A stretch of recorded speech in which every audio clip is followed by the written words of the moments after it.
Welcome to the Tech Egg. Don't get scrambled. Enjoy the video. In this video, I will explain how to make beef meat tender. First, understanding your beef cut is crucial. Some cuts naturally require more tenderizing than others. We'll explore simple techniques like mechanical tenderizing, which physically alters the meat's structure, and marinating, which uses liquids to break down tough proteins.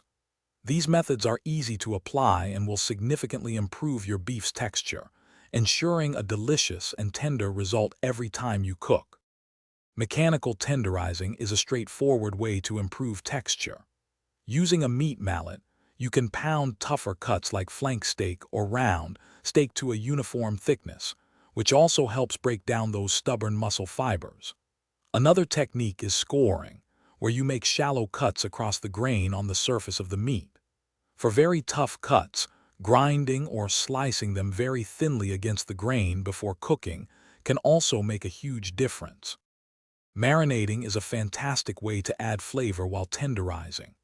Acidic ingredients such as lemon juice, vinegar, or buttermilk help break down the meat's surface proteins. For a more powerful effect, consider enzyme-rich marinades from fruits like pineapple or papaya, but be careful not to marinate too long, as they can turn the meat mushy. Generally, marinate for at least 30 minutes, but no more than 24 hours for best results. Finally, your cooking method plays a huge role in tenderness. Slow cooking techniques, such as braising or stewing, allow connective tissues to break down over several hours, resulting in incredibly tender beef.